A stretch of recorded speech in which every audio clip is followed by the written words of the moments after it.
Soffri di ritenzione idrica ma non sai come contrastarla? In questo contenuto ti darò le informazioni necessarie per farlo. Ciao, sono Alberto Zippo, cultore del benessere, ed oggi analizziamo una problematica che affligge molte persone. Prima di iniziare, se questi argomenti sono di tuo interesse, iscriviti al canale così da non perderti i prossimi video che pubblicherò. Ora bando alle ciance, volume a palla, partiamo!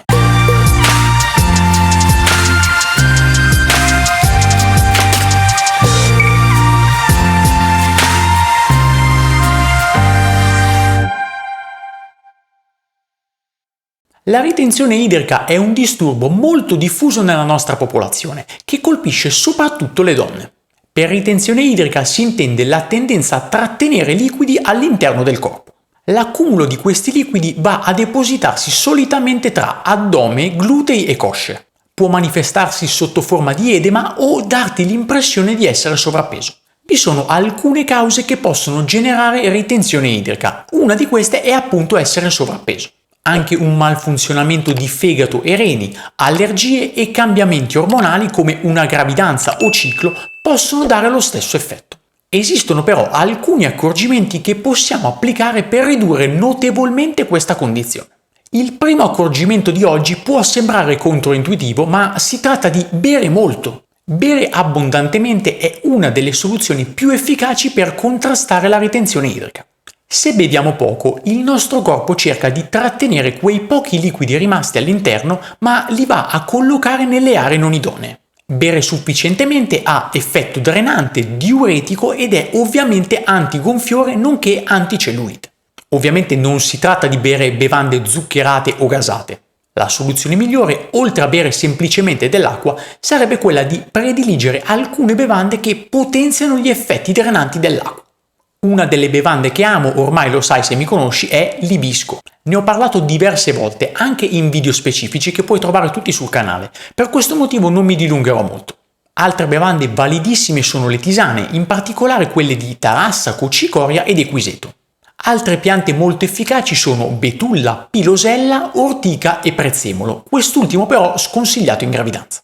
Al secondo posto troviamo un accorgimento sempre relativo all'acqua. Sto parlando di consumare cibi ricchi di acqua.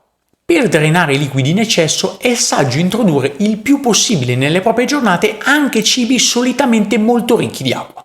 In estate possiamo gustarci più di una fetta di anguria, povera di calorie e ricca di licopene, noto antiossidante che troviamo ad esempio nel pomodoro. Un altro frutto squisito è l'ananas, fonte di bromelina, noto diuretico. Anche i mirtilli, ricchi di antocianine, altro potente antiossidante, contrastano il ristagno dei liquidi. Altri vegetali molto utili sono cetrioli, finocchi, zenzero, lattuga, asparagi ed il sedano, quest'ultimo fonte anche di potassio. Il potassio è indispensabile per contrastare la ritenzione idrica, per questo motivo ho deciso di posizionarlo alla casella numero 3. Come abbiamo visto diverse volte in passato, il regime alimentare squilibrato del nostro mondo occidentale porta la maggior parte delle persone ad eccedere con il sodio ed essere conseguentemente carenti di potassio. Sodio e potassio, se ricorderai, sono antagonisti, di conseguenza se ci abituassimo a ridurre il sodio nelle nostre giornate non saremmo costretti ad introdurre svariati alimenti ricchi di potassio. Per ricevere un buon apporto di potassio vi sono molti cibi utili. Il primo che reputo saggio assumere sono i pistacchi, doverosamente non salati e possibilmente non tostati. Un altro alimento utile è l'avocado, funzionale anche ad abbassare i trigliceridi e sfiammare l'organismo. Poi abbiamo ovviamente le banane, ma anche i kiwi. La frutta e la verdura sono generalmente ottime fonti di potassio, essendo povere di sodio. Sarebbe meglio però non sbucciarle e lavarle rapidamente per non disperdere il potassio contenuto. Se questi cibi vengono bolliti, il potassio si trasferisce nell'acqua di cottura. Come preannunciato, al quarto posto troviamo l'antagonista del potassio, ovvero il sodio. L'eccesso di sodio è una delle prime cause, se non la prima in assoluto, di ritenzione idrica, oltre che di aumento di problematiche cardiovascolari.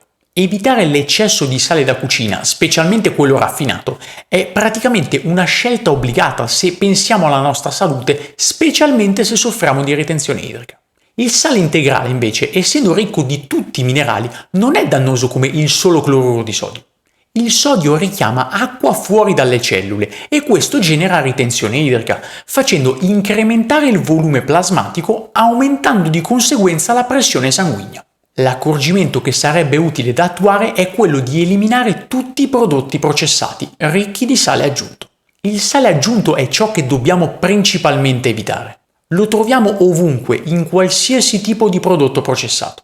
Più cibi freschi ci abituiamo a mangiare, meno saremo soggetti a questa problematica. L'accorgimento numero 5 è evitare una carenza di magnesio.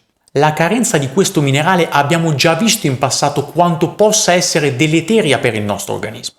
Per scoprire i benefici del magnesio e dove puoi reperirlo, ti rimando al video che ho creato tempo fa. Si tratta di un ottimo alleato anche per la ritenzione idrica, perché si oppone alla penetrazione eccessiva di sodio nelle cellule. Aiuta il lavoro del potassio, è infatti un cofattore della pompa sodio-potassio. Svolge però un ruolo chiave anche nella regolazione dell'aldosterone, ormone che agisce sul funzionamento dei reni. Quando i suoi livelli sono elevati rischiamo un eccesso di sodio. Per questo motivo potassio e magnesio sono fondamentali per la nostra lotta contro la ritenzione idrica. L'accorgimento numero 6 è ovviamente l'eliminazione dello zucchero e dei cereali, specialmente quelli raffinati.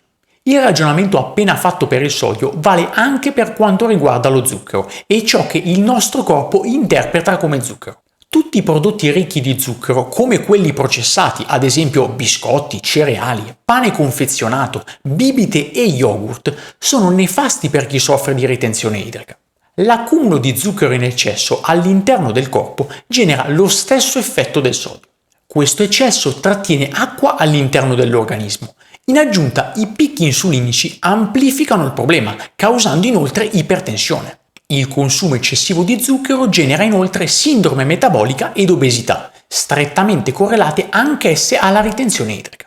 Ve ne sarebbero altri di accorgimenti che andrebbero presi per evitare di ritrovarsi in una condizione di ritenzione di liquidi. Certamente vi è il consumo eccessivo dei cibi ricchi di oli vegetali, dunque infiammatori, argomento che abbiamo già intravisto nei video passati. Uno stato pro-infiammatorio può causare anche ritenzione idrica. Poi abbiamo il fumo, l'abuso di farmaci, ma soprattutto la mancanza di attività fisica. La ritenzione idrica è molto influenzata da quest'ultimo fattore, specialmente nei periodi più caldi. È causata anche da una cattiva circolazione, che si potrebbe ridurre con delle camminate o del nuoto o andare in bicicletta. È utile anche sdraiarsi a pancia in su, sollevando le gambe per una decina di minuti al giorno, appoggiandole ad una parete. Ciò farà sì di poter ridistribuire i liquidi negli arti inferiori. Vi sono altri dettagli che potrebbero influire notevolmente nel contrastare la ritenzione idrica, a partire dall'evitare una carenza di vitamina C, ma anche rame e zinco. Quest'ultimi sono coinvolti nella sintesi della maturazione del collagene, utile ad aumentare la resistenza dei capillari, dunque evitando perdite di fluidi. Per evitare queste carenze ti ricordo che ho creato un contenuto specifico che trovi accanto, ti consiglio vivamente di guardarlo. Spero di esserti stato d'aiuto anche oggi e ci vediamo al prossimo video.